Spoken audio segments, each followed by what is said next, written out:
Big Ten Backers Podcast.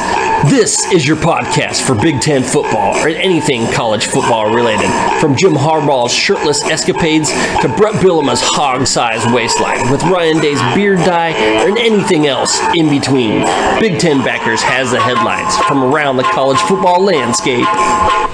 Oh, hey there, Big Ten backers. This is your host, AJ, with Buckeye Steve. We just call him Top Beef. Grab a beer. We'll put college football in your ear. Let's rock and roll. I got mine. Welcome back, Big Ten backers. We're going to bring out those big-ass dump trucks to enjoy, just like you always should. Everybody enjoys a good old dump truck. This one's an extra special. This is the Backers Big One and the Midwest Corn Fest Game of the Week. Number 7, Penn State at number 3, Ohio State for big noon kickoff on Fox at, well, noon if you couldn't figure that out. On the banks of the old Intangi, Penn State Nittany Lions come calling in Columbus to take on the Bucknuts of Ohio State. This will have major impacts on not only the Big Ten, but also the national landscape and the playoff picture for both these teams and beyond. You have the Ohio kid Drew Aller for Penn State versus the Pennsylvania kid for Ohio State. The bald prince of the Lions versus the bearded Lou Holtz hating leader of the Buckeyes. We have the number 2 and 3 scoring defenses facing off. Hold on to your nuts in Columbus. This is a big one. College Station sends their boys deep into the heart of Ohio with a defense, like I said, ranked 2nd in the nation, but they also rank 2nd in sacks. That could spell doom for this struggling Ohio State offensive line. B, Penn State should be able to stump this Ohio State running game, but will they keep Kyle the Irish Slayer McCord and his man Marv the Martian in check? Yeah, man, this will be one of the 3 big-ass dump trucks and Midwest Corn Fest games of the week this year. This is the first one, so this is huge. I'm talking so big. Everyone knows how big it is. It's huge. The best quarterback recruit from Pennsylvania playing for Ohio State against the best quarterback recruit from Ohio playing for the Nittany Lions. They're trading nuts for pussies. Hello, Leah Thomas, Dylan Mulvaney, and Caitlyn Jenner too. Out of the big 3 teams, which quarterback would you guess, AJ? JJ, McCord, or Drew Aller has the most yards? Take a wild guess. Off the top of your head. It is McCord. It's McCord. I already know McCord. 1,651. Most people wouldn't guess that. JJ has 1,512. Drew Aller comes in last at 1,254. Now, who has the most touchdowns out of those 3? I believe that is JJ at 14,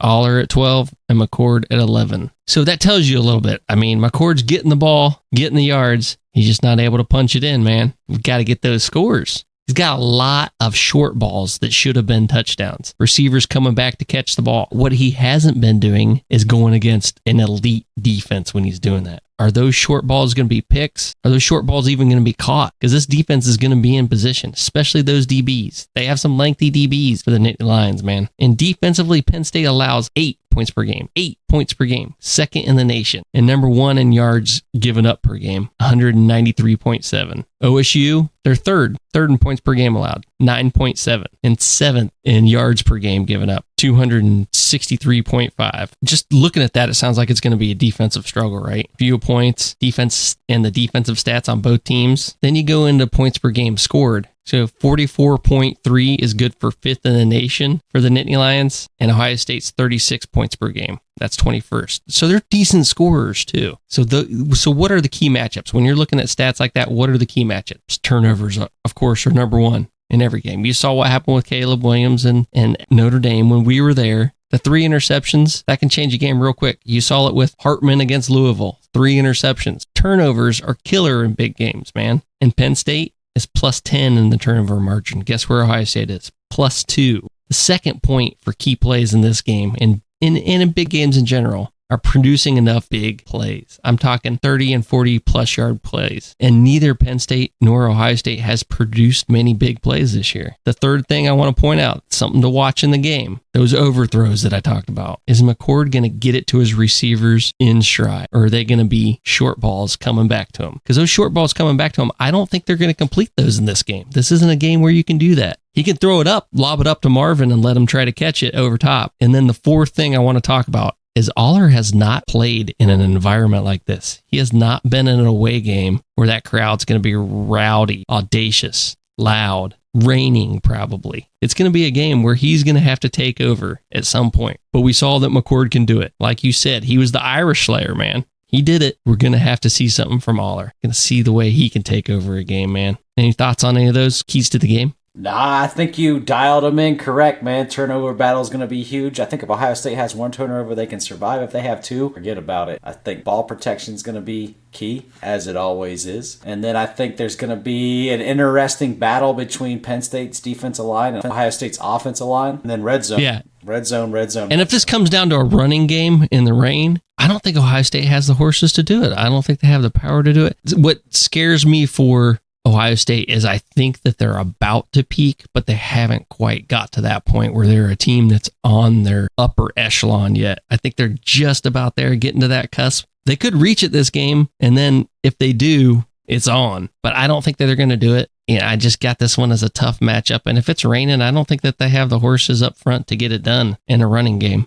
What you say, AJ? Well, man, they're both struggling to run the ball. Rain comes out. I do like Penn State's run game a little bit better. I'm going to throw my prediction out there. I'm going to say 24-20. Buckeyes get it done at home in the horseshoe. Ohio State prevails late in the fourth quarter, similar to Notre Dame. And this one's hard for me because I just don't see Ohio State peaking yet. I think they will at the end of the season. I think it's going to be a dangerous game in late November for Michigan when Ohio State comes to town. But right now, I got Penn State by a field goal, 27-24. There's something else that we have to add to this. I don't think Emeka Ibuka's playing. So they're going to be doubling Marv all day. And Ohio State's going to have a big game by Cade Stover and that running game, or else they're going to get waxed. Penn State could take it over. I don't think that they can just rely on Marv. They have to have someone secondary in there in the receivers. Can Enos or one of the other receivers take over? It'll be seen. It's a wait to see. Lean on a freshman. Trust a freshman. Right on, man. We're here for it. We're the Big Ten backers. We love games like this. We can't wait to see this one. Number 17, Tennessee at number 11, Alabama. 3:30 on CBS. Volunteers will take a trip to Tuscaloosa, hoping to repeat its victory it had in Knoxville last season. Alabama will be seeking revenge for that epic loss they took the final ticks last year. Both teams will be fighting to keep their playoff hopes alive and keep turning their wheels towards that SEC crown they desire. This will be a battle in the trenches, World War I style, with the Volunteers running attack pinpointed at the strength of the Roll Tide's D-line. B, who you got out of Milton and Monroe in this epic SEC rivalry? Well, I think you're right when you take it back to the trenches. I don't think it will be a battle of Milton versus Monroe. I think it'll be a running game. Tennessee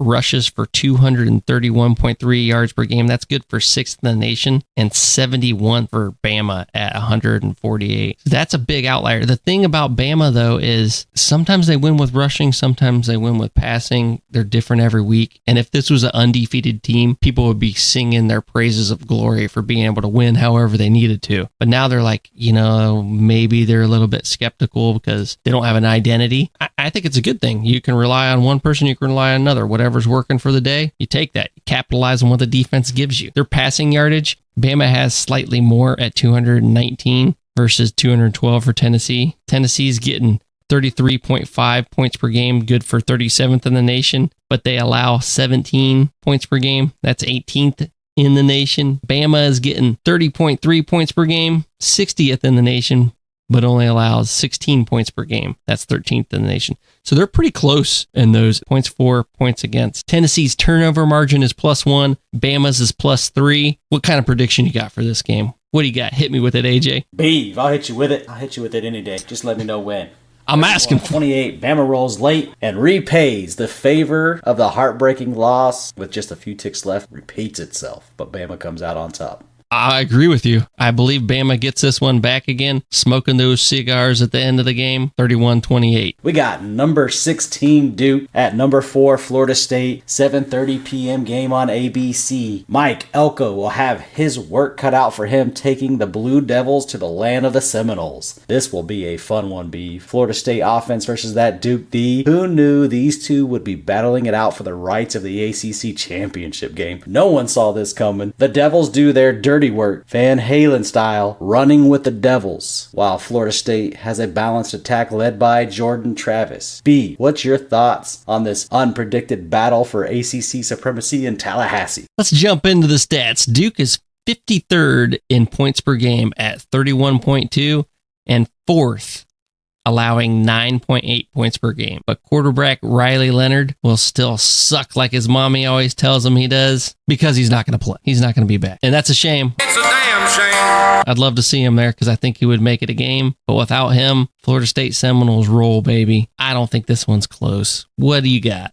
Give me Florida State Seminoles with a win, 31-20. Yeah, at home, I've been Seminole strong all season. I still haven't taken my lips off that one yet. 38-13. Beef, we got one more big-ass dump truck talk about. We got number 14, Utah, at number 18, Southern Cal, 8 p.m. on Fox. Caleb Williams has never beaten Utah. Utah has owned USC the last couple years, but Caleb Williams and USC look to rebound at home, like a crackhead who checked into rehab after overdosing and shitting to bed like they did last week. Utah brings in a stifling defense that could be the Achilles heel of USC's. Same Utah team and defense that ended playoff hopes and dreams last year for USC. M Rising is a no-go in this one. Can the Utes put up enough points to bust these Trojans again? B, SC's playoff hopes are on life support. Can they survive and keep those hopes alive? Yeah, they're undefeated in the Pac done. This is a make or break game, though. I mean, you lose this, you're out of the playoffs for sure. And really it is for both teams. Utah's got to win too. Cam Rising being out obviously is going to hurt. Reports are he's out for the season. I think that those are almost conclusive. 100% he's out for the season. We'll see how that goes. I think USC puts it back together. I think much like Notre Dame after that loss, they know what to do. And Lincoln Riley, he always is good for one loss every year. A game he shouldn't lose. Now, against Notre Dame, that was a good team that he lost to, but I don't see him losing more than one game a year. Maybe when they play some stiffer competition, like an Oregon or a Washington, they lose, but I don't see them losing this one. What's your prediction, man? The Trojans hold strong and pull out, even though that's kind of an oxymoron to say, but they win 27-17. Yeah, I got them winning a close one, probably in overtime, 34-33. They bring it back together. They bring it strong. Caleb Williams turns into Superman once again and runs in a 2-point conversion to win them the game, giving them a little bit of a Heisman moment back. You know, Lloyd, just when I think you couldn't possibly be any dumber, you go and do something like this and totally redeem yourself. That ends the big-ass dump trucks. It's time to get to some of that big action. Let's get into it, B. Let's break down these Big Ten games. Yes, sir. All right, it is Big Ten roundup time. We're going to get on that big action. We got number 2, Michigan at Michigan State, 7:30 p.m. on NBC. Wolverines head down the street to visit little brother in East Lansing. New investigations was announced by the NCAA for Michigan. Jim Harbaugh wasn't stealing signs. He was signaling for another cheeseburger, and his staff was just sent there to check out the menu. He's just trying to find the good cheeseburgers when he gets there, man. He ain't stealing nothing. Come on, NCAA. Let that shit go. But, let's get on with Sparty. They ain't had too many reasons to party there in Sparty, man. They only got 2 wins on the season and yet to get one in conference. They couldn't tuck away the victory last week after being up 18 on Rutgers. Beef, Michigan's number 1 scoring defense should make quick work of these Spartans.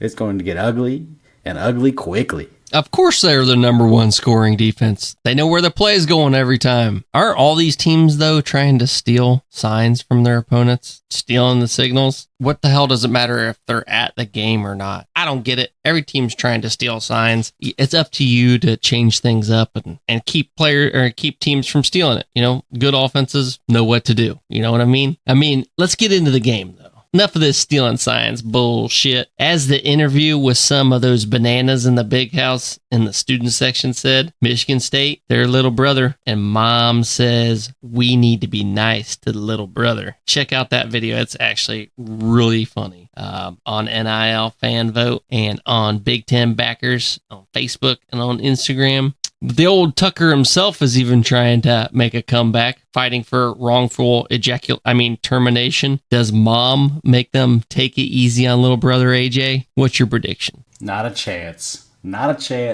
Michigan wins huge, 41-6 and shows Sparty how to truly beat it. I got them 60-13. Michigan big. We got Rutgers at Indiana. This is a 12 p.m. game on Big Ten Network. Rutgers can get bowl eligible if they can get the win in Bloomington.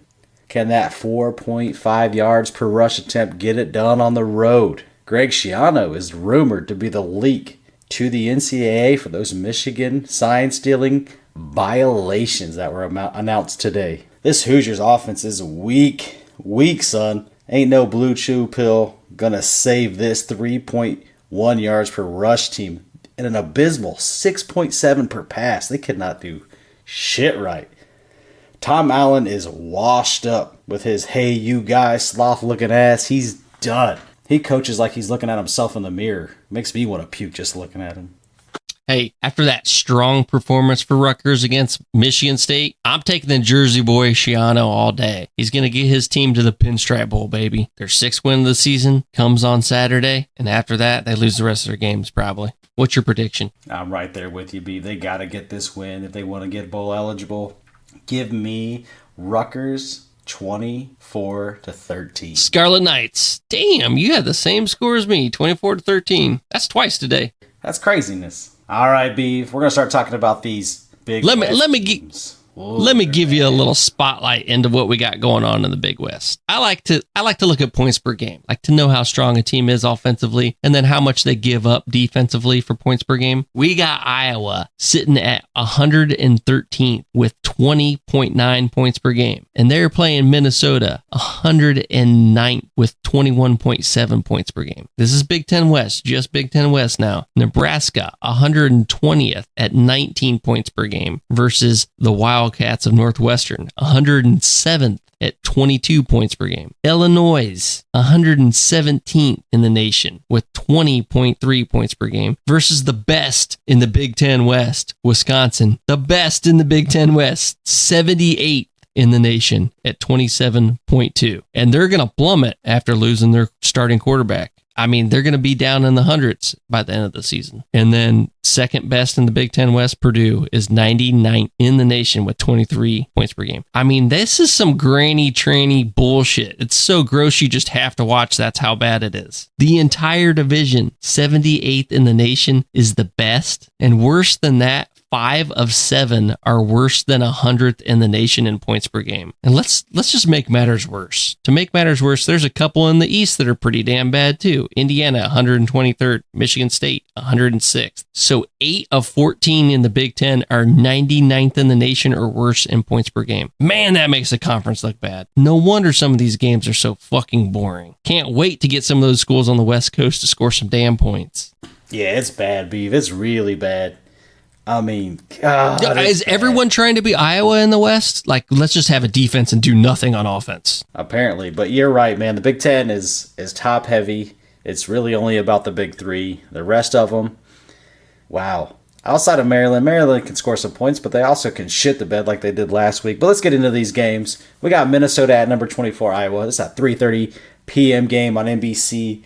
Iowa at home versus PJ Fleck and his Golden Gophers, who have struggled lately to get any offense going, like you just said.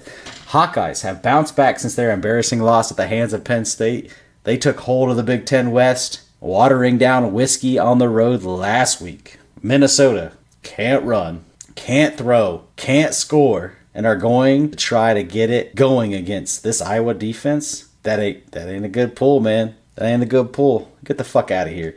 Nothing else, Beef. I got shit else. Hey, man, again, I want to reiterate this to everyone. Iowa, 113th in the nation, 20.9 points per game versus Minnesota, 109th in the nation at 21.7 points per game.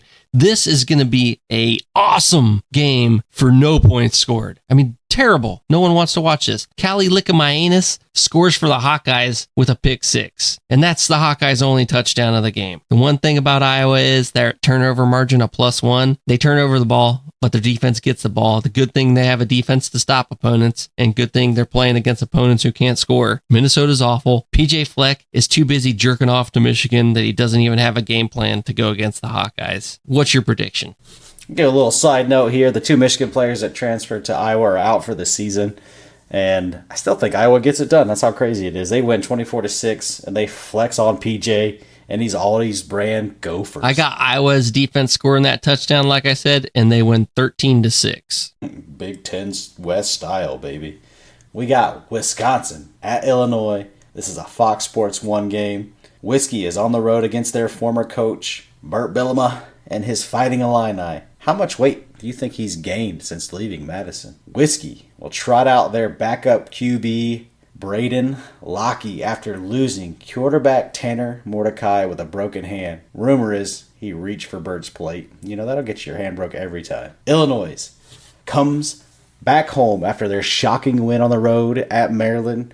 Burt got all jacked up on crab cakes and put his best coaching effort in for the season. Beef, this will be an interesting game. Injuries are mounting for the Badgers, losing 2 key players on offense. Speak of mounting, how does his wife get on top of him? I don't think she does. I think she just distracts him with food and he forgets he's a man with needs and simply just eats more cake. But what I really want to talk about is on the other sideline, and that high-powered offense of Wisconsin coming in at 78th in the nation with 27.2 points per game. This is something that Fickle said. I think the biggest difference is just the experience. This is him talking about Tanner Mordecai being out and Braden, who will be back in. And that was a beautiful thing about Tanner Mordecai, is his ability to come in here and not just what's his experience of playing, but his experience of being through so many ups and downs. Braden just doesn't have those experiences. It sounds like he's preparing the fans for a terrible outing. Like, damn, give your leader some love. Illinois has been so bad, but they just broke through at Maryland. The game is at Illinois, and you know Billamo wants this one. Man, I just never thought I'd hear Fickle talk like that. It almost feels like he's defeated with so many injuries going down the way they are. Didn't they have like 3 transfer quarterbacks to start the year too? Why are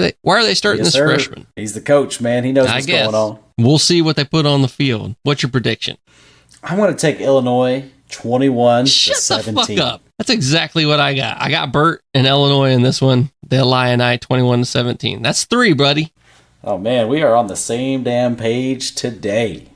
We got one more Big Ten game to talk about, and they just keep getting worse and worse. We got Northwestern at Nebraska, 3:30 p.m. on Big Ten Network. Battle of the, fucking nothing.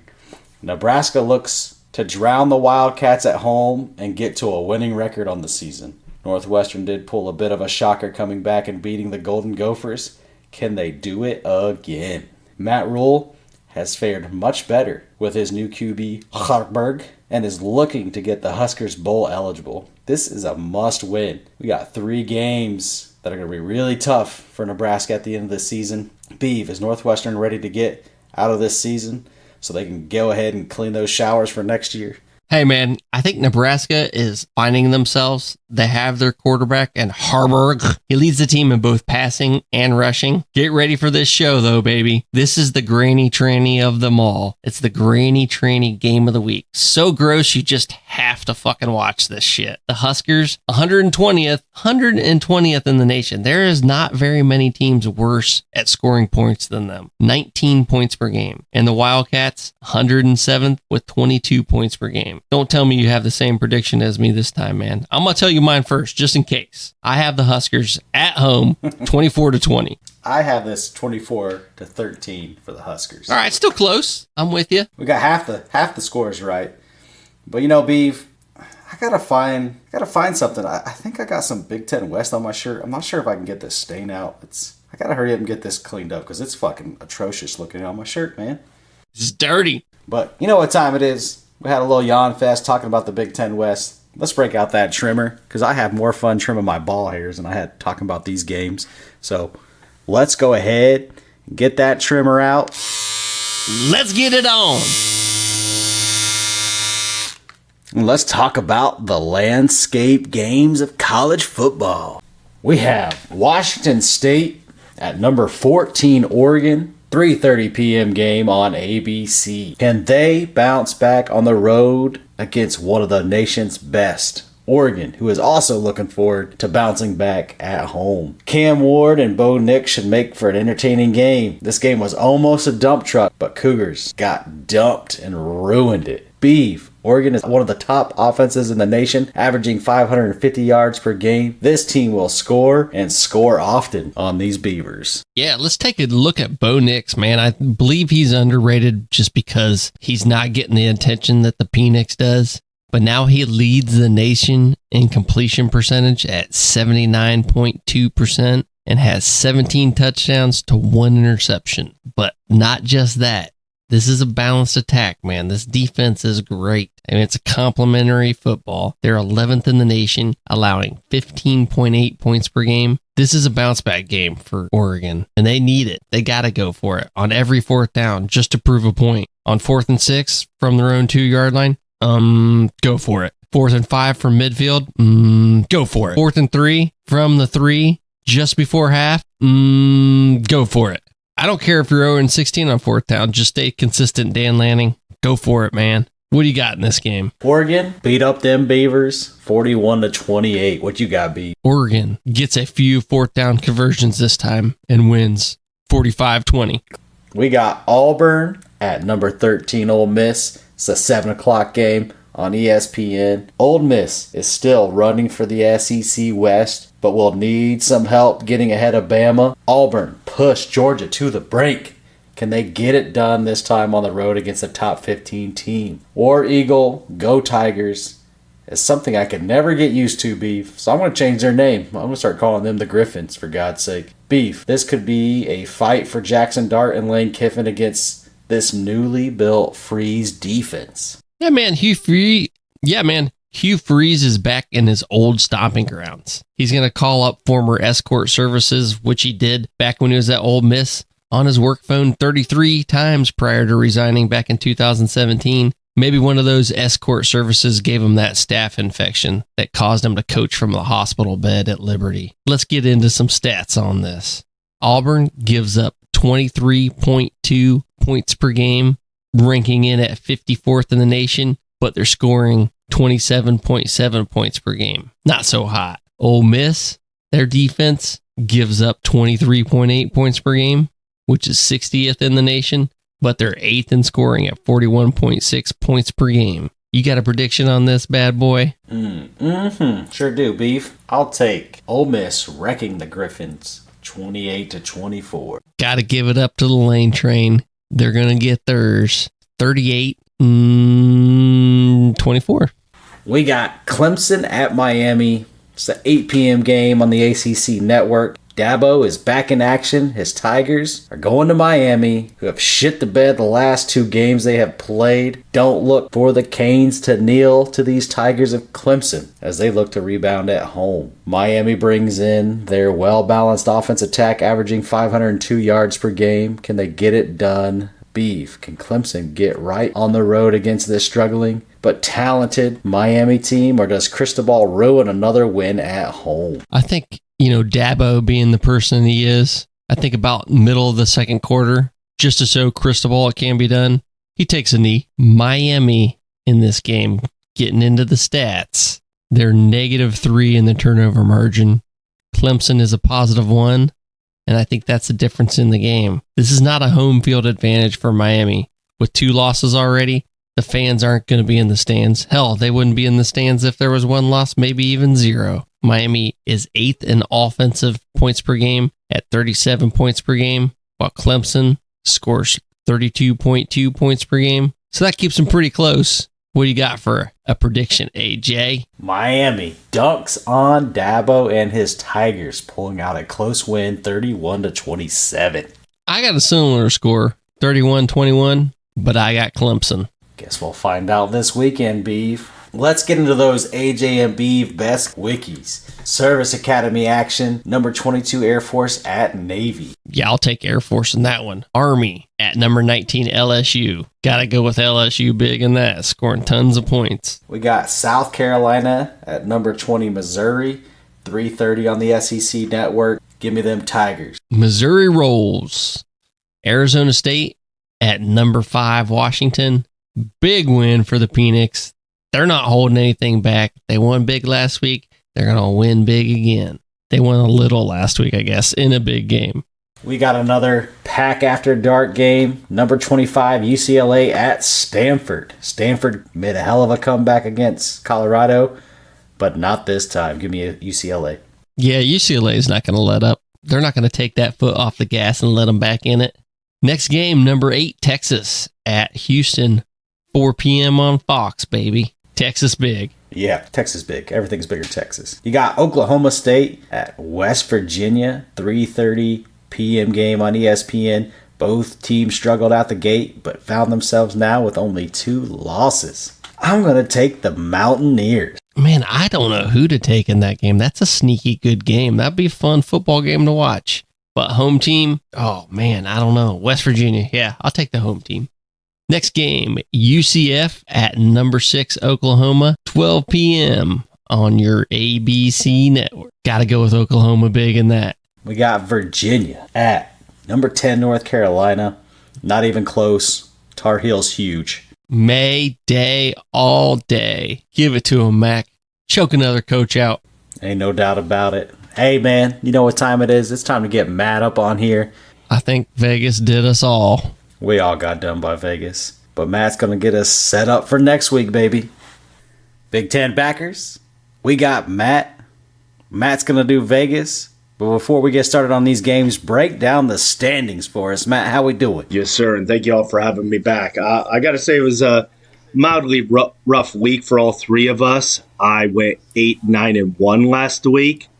70-57-2 overall on the year. That's about a 55% winning percentage. AJ and Beef both going 3-4. So as it stood from last week, we keep it the same this week. AJ, you've got a half a game leave on Beef. All three of us, percentage-wise, are staying in between 55 and 60%, as we've kind of talked about at the beginning of the year. That's the ultimate goal if you're looking at an entire season of sports betting in that 55 to 60% winning percentage range. So you're still in a good range, but AJ, you got a half game still up on Beef. How do you feel? Oh, it feels good to have the half game, but I'm trying to extend it, man. Trying to extend it. Let's see what we can do this week. Do it. Break them down, man. We got a good one coming out the gates. It's a little Midwest Corn Fest, Big Ten backers, big one. We got Penn State coming to Columbus against Ohio State. Yeah, this one kind of coming right out of the gate. You saw -4.5. And that was really the line for about the first few days of this week. You've seen it today kind of jump up in many books to go -5.5 in favor of Ohio State. Over-under for this game started at 48. You've seen that creep down to a lot of books around 45.5. I even saw a couple at 45 earlier today as well, too. So you're seeing that over-under creep into the mid-40s, which is surprising. Weather forecast for Columbus at around noon kickoff time over there seems cloudy. Don't really see any rain or wind or anything like that, so weather's not really a factor. What you're really seeing is just kind of money movement here in this case. I look at something like this and I say, this screams a low-scoring game. You've got two very good defenses. I know the offenses, at least from points per game perspective, have been pretty high. This looks like a really tight defensive game. Kind of thinking that 24-20 type game, not really going to go who goes where. But if you're going to give me +4.5, +5.5 Penn State, I'd probably look to gobble that up. If you kind of got some skin in the game, you're a Penn State, Ohio State fan, don't like betting on your team, I'd probably lean under again, kind of that 24-20 feel. That's where I'd be going with this game. But let's start with you, Beeve. Where are you at? Give me Penn State in the points. Great. How about you, AJ? I want to take Penn State in the points, too. I predicted this game as a 3-point win for the Buckeyes.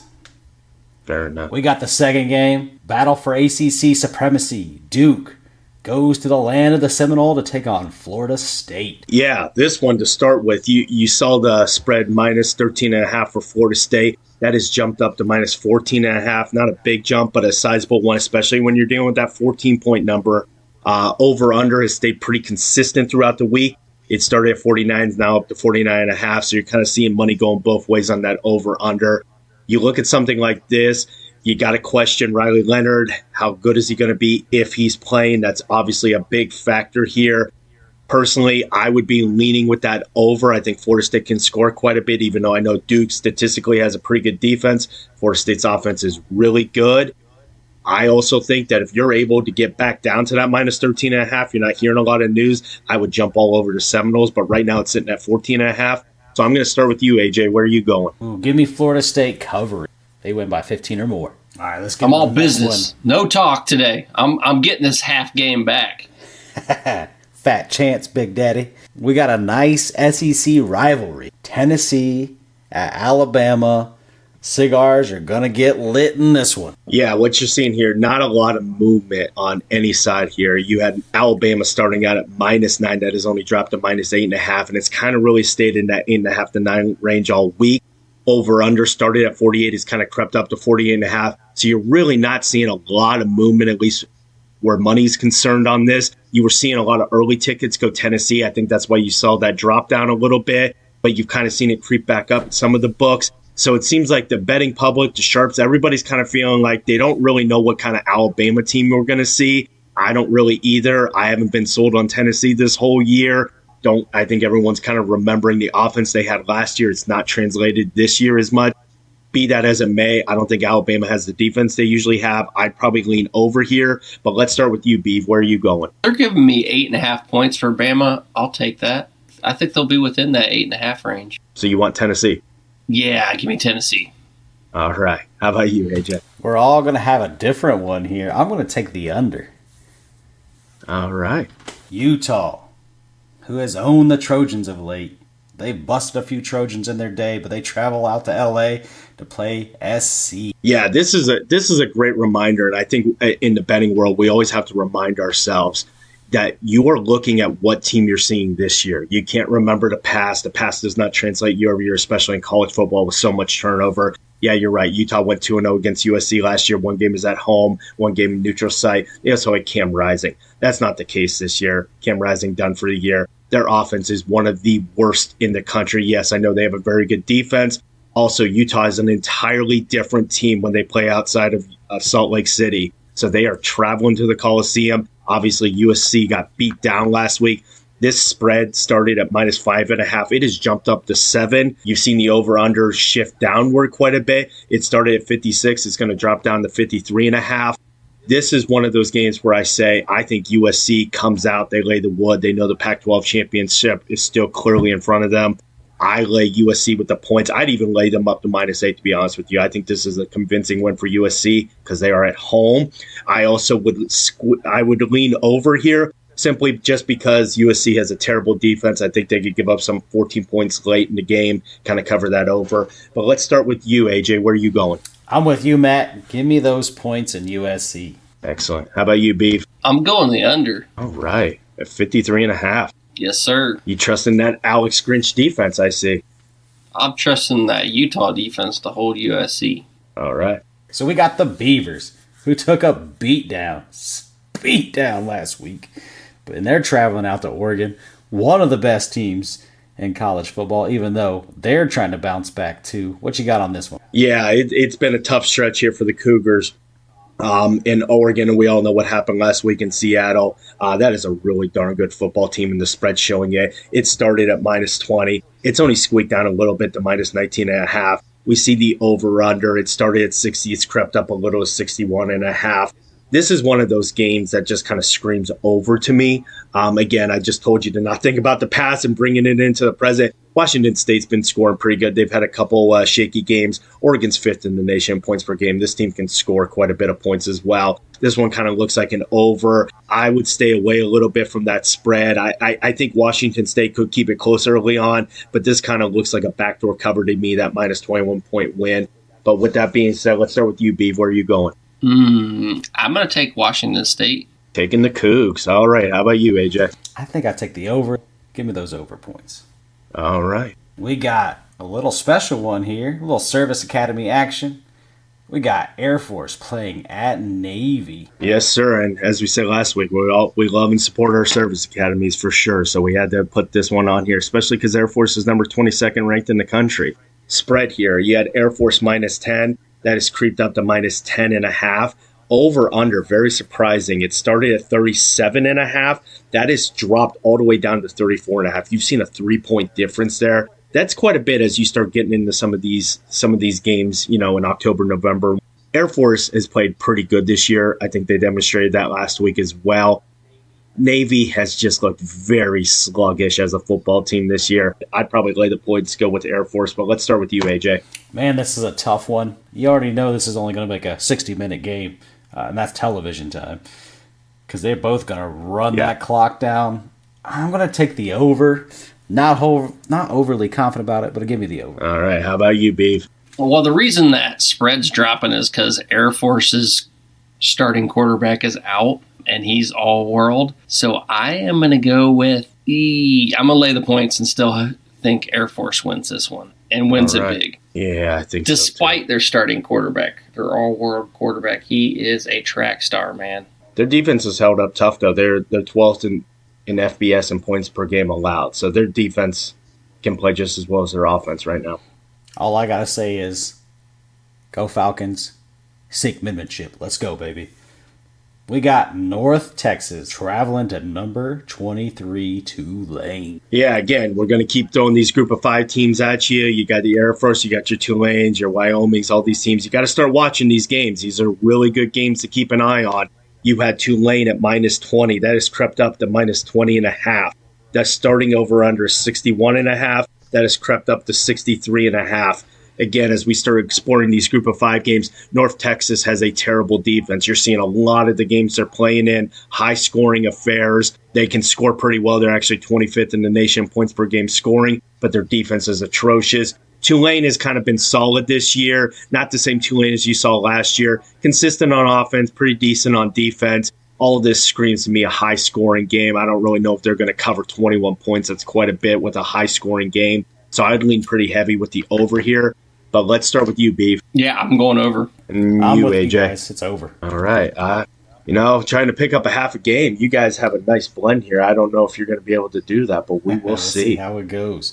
You know what time it is? It's time for that rapid fire. Boom, boom, boom, boom, boom. Rapid fire! All right, Matt, you ready for rapid fire? We got Michigan and Michigan State. Yeah, you have Michigan. Michigan is minus 24.5. Stayed consistent all week. Over-under's been at 48.5. You've seen that drop down to minus 45.5. Obviously, news coming out today about allegations with Michigan. This has a funny feel to it. Probably be leaning under.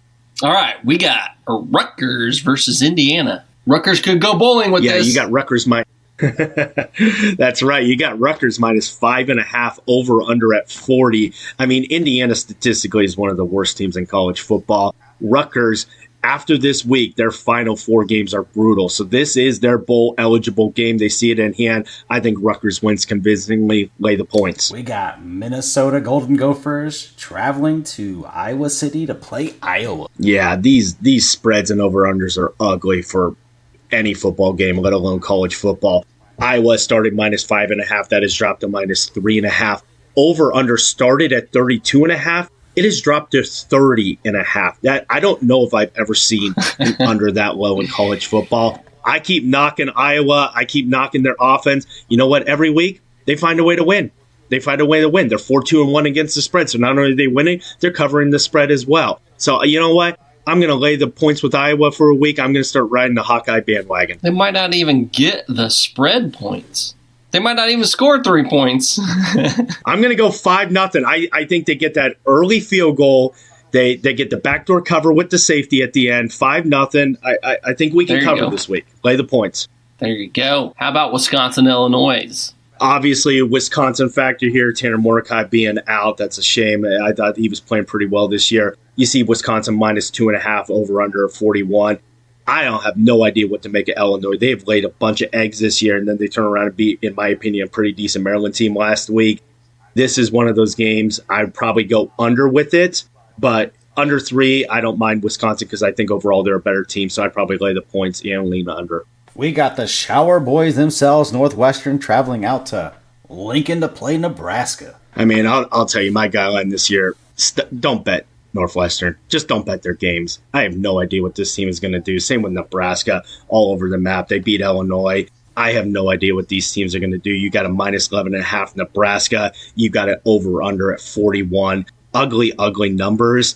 If I had to lean somewhere, I'd probably inch towards that over. I think this could be one of those 24, 20 type games. Lean over, but nobody's watching this one. So let's move on. Arizona State and Washington. Yeah, I tell you what, this is in my opinion, the trap game of all trap games. You've got Washington coming off an amazing win last week in Seattle. Fans stormed the field. They know next Saturday after this game, they've got USC down in the Coliseum, one of their biggest tests. If they get through it, they really have it. Pac-12 up for grabs, play a spot up for grabs. This one, you got a 1-5 team. You've got a spread at minus 28.5. That has dropped to minus 27.5. You've seen the over-under stand around 59. I think Washington's a far better team. I do think Washington's going to win this game. I would be taking the Sun Devils here. Just simply, I think it's going to be that emotional letdown. I think Washington wins by 14 and gets the heck out of there. We got UCLA playing Stanford, the Comeback Kings. Yeah. Not much movement here with the over-under spread. You're seeing UCLA right now minus 17. That's gone down or gone up a little bit since the open. Over-under staying right around 55. I like UCLA in this one quite a bit. Again, they're being carried by their defense. I know what we all saw last Friday with Stanford. I've told you all, stay away from Colorado. You have no idea what that team's going to do. Lay the points. Give me the Bruins. Let's go with Texas at Houston. Yeah. This is, again, this Houston team. This is where we go back in the past. We think high-flying offense, big shootouts. Obviously, they had a crazy win last week against West Virginia. Forget all of it. Their offense is okay, but it's not great. Their defense is atrocious. I would probably be laying minus 22, minus 23 with the Longhorns. I'd also be leaning pretty heavy with the under. We got Ole Miss playing the Auburn Griffins. I changed their name because I wanted to combine the War Eagle and Tigers there. Yeah, you've got a pretty consistent spread here. It's staying at that 6.5. They're kind of seeing that touchdown win for Ole Miss. That has stayed consistent throughout the whole week. Over under at 56.5. That has dropped down to 54.5. Honestly, this has the feel. I think this could go over. That's where I'd be leaning with the minus 54.5. I'd probably stay away from that spread. This kind of has that 6-7 point feel. That hook, I don't really like it. So I'd probably lean over. It's time for It Burns When You Pee. Beef is at a 50-50 right now on these games. Yeah, I got to say, we started out like gangbusters. You know, Beef 3-0 in the BWYP game of the week. I thought he was going to go undefeated on the year. You were on a 3-game losing streak with these games. Tell us what's going on in your mind right now. Well, I just, sometimes it's hard to always win. I just felt bad. I figured I let Vegas get their dirty work in and treat me raw, and now it's time for me to come back.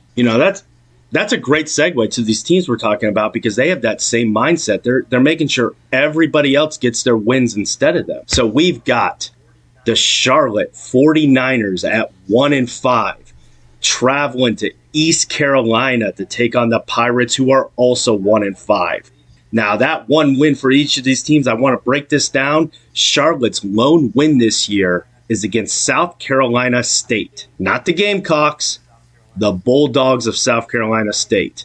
East Carolina's lone win this year is against Gardner-Webb, the Bulldogs of Gardner-Webb. So each of these have played a mediocre FCS team, got their lone win. Otherwise, they have been getting their doors blown off this year. Both of these teams are in the bottom 6 of scoring points per game on offense. Both their defenses are in the lower 25th percentile on points per game defense allowed. So this is terrible offense. This is terrible defense. These are 2 1-5 teams. However, you got East Carolina minus 6.5. You have an over-under at 40.5. Some interesting lines here. Where are you leaning, Beef? Oh, man, this is tough. I'm going to go the over. All right. You heard it here first. He's taking the over in Charlotte, East Carolina. He's trying to get rid of that clap. Can he get it done with this prediction? Tune in. Oh, that's easy. Thursday. 4-3. 4-3, baby. I'm getting my half game back on AJ. Everything's going to be in the clear next week. I don't think so, We shall see. I don't Should think be a fun so, weekend. Tim. All right, Big Ten backers. Thanks for joining us. Thanks for Seattle Matt coming on and getting this done with us. It's always great to have you. We're out. God bless everyone. Big Ten Backers Podcast. Follow our sponsors at NIL Fanvote on Instagram, Facebook, Twitter, and the Thread. Also visit the website nilfanvote.com. Oh, no Midwest goodbye today.